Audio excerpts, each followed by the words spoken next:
Big up, people. Waffled on in the building. Arsenal versus Spurs preview game tomorrow on the 23rd. I know you've probably seen about a million previews already, but you've not seen a Waffled on preview. I think this is the 198th game between the two teams. Arteta could be on a run. This could be his 14th win if we beat Spurs tomorrow afternoon, 4:30 kickoff. You know the deal, people. But this is going to be a quick one, man. Anyway, just to quickly talk about the two lineups as well, yeah? So we'll get into that in a moment. But this game, I think, is going to be interesting tomorrow because if you're a Spurs fan that watched the Sunderland game, you're going to have a little bit of confidence going into this game. Maybe some of you won't, because some of you historically know that you get licks at the Emirates Stadium. But seeing the way that I wouldn't say capitulated, but the way that we conceded our second goal against Sunderland to draw that game, you'll be encouraged by that. Now, I think Spurs will be more happy to take away a draw in this game. I don't think they're coming for 3 points. A draw for them would be like a victory against Arsenal because, one, it messes up our title race for a start, and two, we haven't beaten them. So tomorrow is a very interesting game. And I think there's a lot of pressure on Arsenal and on the players as well, and the manager as well. So we have to put all of those things into context because pressure, creates stress in environments. And you all know that the injury record isn't great at the moment with Arsenal as well, although Mr. Arteta is keeping coy on some of the returnees. And we'll talk about them in the lineups in a moment. But big up to everyone in the chat and all that kind of stuff as well. I like to do my previews live because I like to just do it live.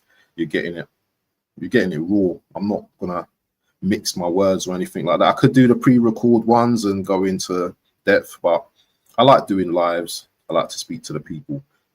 But what I won't be doing is just quickly going through the comments. I just want to say what I just wanted to say, and then I'll go through the comments near the end, people. So, as we know it, I'm going to go through the Spurs lineup quickly first. Let me just bring that up because we have to do both teams. We can't just do one team. And this is my predicted lineup for Spurs, by the way. Yeah, this isn't based on any factual information, but this is my starting 11 for Tottenham Hotspurs. Now, looking at Tottenham Hotspurs team, yeah, if you can see some of the players that are returning. I'm sorry, I've got a little bit of a chesty throat cold today, so if I'm extra deep in terms of my voice, then apologies, but it is what it is. So looking at the team, when you look at this team in isolation, this is a very good team. Now, all of these players might not start tomorrow, but when I look at this team from a Premier League standout, this should be a team that should be beating, quite a few teams. I don't know if you can see the screen. Let me see if I can make it bigger. And I don't know, there may be some injuries in this team as well. So don't, as I said, don't quote me on this, yeah, but we're going to get to the comments a bit later. So Vicario in goal. You've got Spence on the left. Spence might be placed by you, Doggy. I don't know what the disciplinary situation is with Thomas Frank on that. But Spence is a very good, left back. He can play both, full-back positions. You've got two good defenders, two good centre-backs in Romero and Van der Ven. I think they're very good. Van der Ven, as we know, is very good going forward with the ball, driving with the ball. Romero, we know he's a very good defender. No matter what anyone says about Spurs' centre-back share, they are definitely a decent pair. Yeah, we can look at results for the team and stuff, but individually, when you look at the players, they are very good. If you want to make the comparisons, then that's another show, but I haven't got time for that.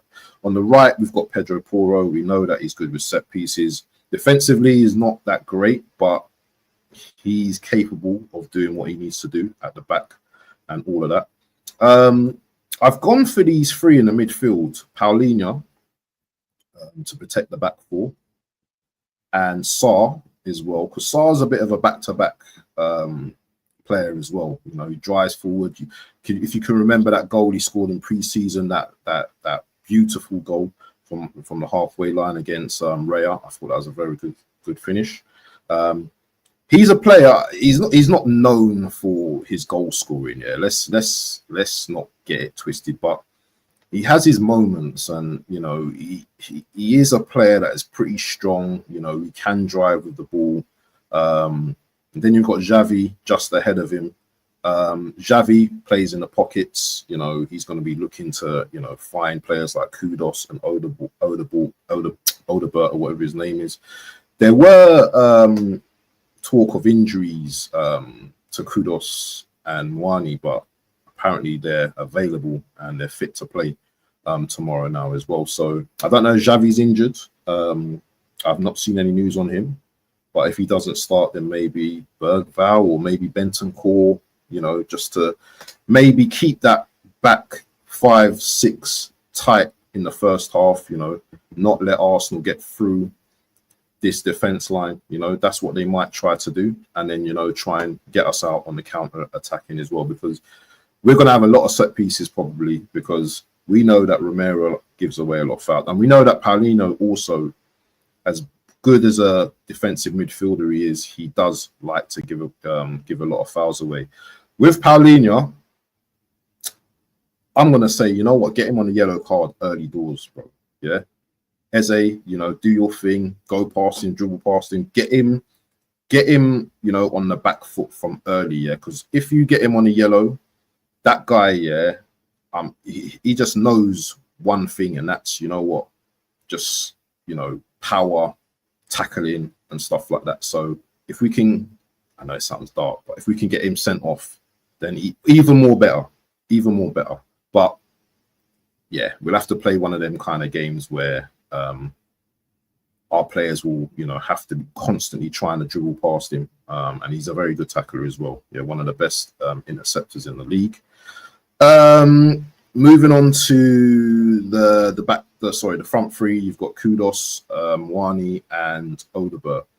I'll be frank with you, yeah. I don't watch Mwani, yeah, too much, yeah. Some of you in the chat might probably know a bit more about Mwani than me, but I don't really watch him.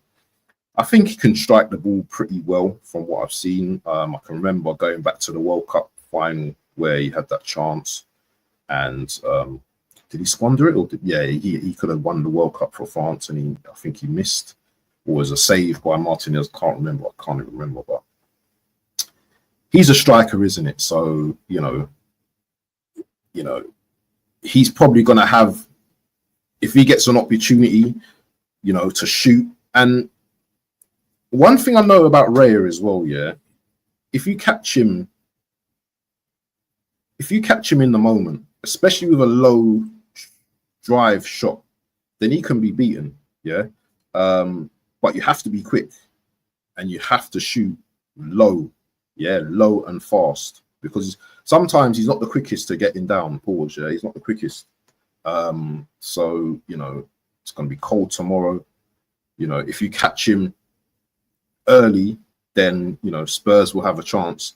Worries, obviously, everyone talks about Kudos. I think Kudos has been up and down this season. Yeah, his stats might say he's been decent, but he doesn't score many goals. He's a very, very tricky player, very pacey. I think tomorrow's game would suit him down to a T, because the challenge of maybe against an Nkapie, a Skelly or Calafiori, or whoever we play down that left-hand side is going to be a challenge to him. We know that he's quite techie and quite skillful with the ball. We know he's a power. He can run with the ball. He's powerful. And we know he's got a shot on him as well. So he's going to be definitely someone to watch out for as well. We know that Odebert as well, he's got pace as well. So, but I'm not giving him no change against Timber. I think Timber, as we know, is, reliable and good enough to handle this type of player. Odebert, fairly inexperienced player, but he has got a lot of pace.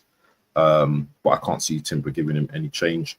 If Mwani doesn't start, then maybe Tells will start, or something will change along that line. But that's who I'm going with as my starting 11 for Spurs. But moving on to my team, Arsenal, and this is a team that I think that we might roll out with tomorrow. So let me just share this quickly.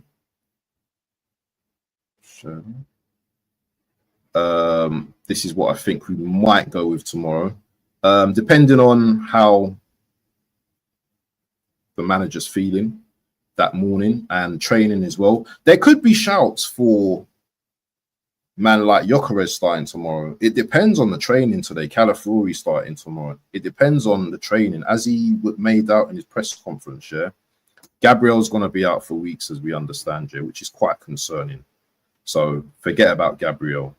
But when he spoke about other players, he was like, well, I can tell you the players, but I'm not going to. So it sounds like there's going to be some players actually coming back, which I'm hoping that, you know, we see some players on the bench. Now, this game could also be won with players coming off the bench as well. Let's not get it twisted as well, yeah. If we have a strong bench as well, I feel that, you know, that will give us, you know, a lot of encouragement, you know, especially if it's a tight game. You know, we've only scored one goal, or say it's only 1-0, and you know the game is tight, you know, and you know it just looks like, you know what, we need something off the bench. You know, it's going to be one of them type of games. I don't think it's going to be one of these easy type of games where Arsenal just boss it and just bully everyone. This is after international break, people. So, you know, there's going to be some players that maybe fatigue around the 60th, 70th minute as well. They've been playing a lot of football over the international break as well. So I think we're definitely going to need subs.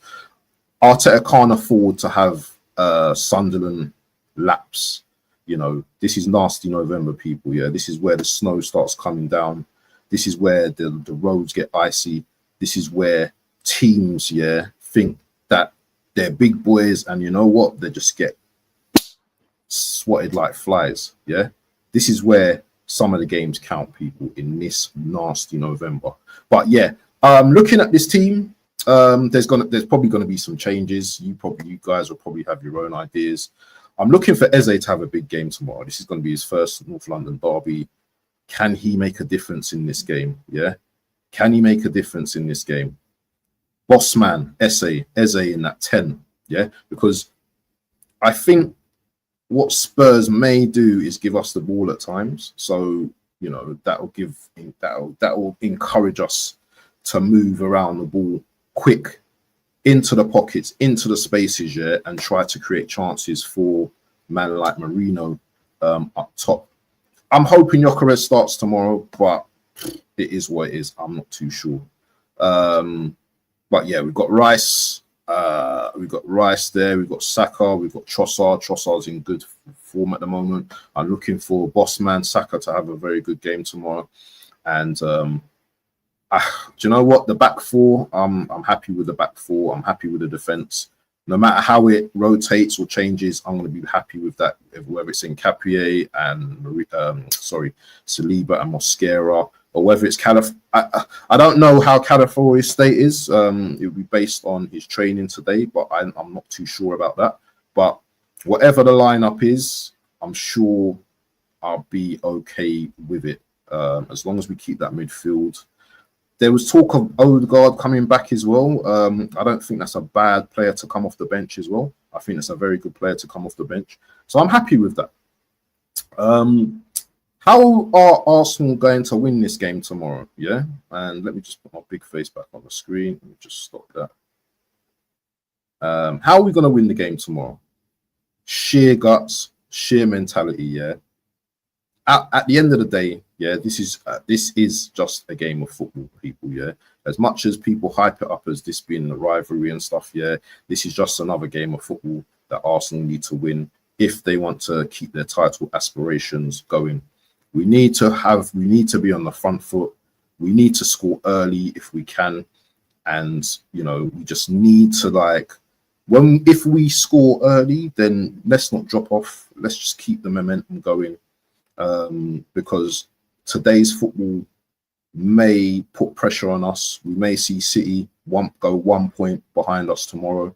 That puts another bit of pressure on us as well, because it's a must win.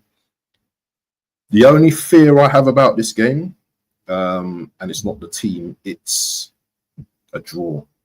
We do not need to get a draw in this game, people, because that'd be 3 draws in the season. Yeah, that would be 6 points dropped. We don't need a draw, people. So that's how I'm looking at the game tomorrow. Let me know your thoughts and everything and stuff like that. This is a match preview, yeah. So it was just going to be a light thing, and that's it. But listen, people, make sure you slap up the likes. Make sure you subscribe to Waffle Don, and make sure you slap the likes. And tomorrow it'll be watch along. I don't know who I'm doing it with. I think it might be Cape. I don't know. Maybe Caps is around. I'm not too sure. But tomorrow I'll be watch along, and then after we're going to do a match reaction to talk on the game as well. So you guys are you guys are invited tomorrow to have your say, because that's what it's about, people, and having your say on these type of streams. But anyway, people, yeah, big up yourselves, and have a great day. It's cold. Make sure you wrap up warm, especially in the UK, and take care of yourselves. And Caps, I will hit you up later. Big up to everyone. Peace and blessings and love. We out.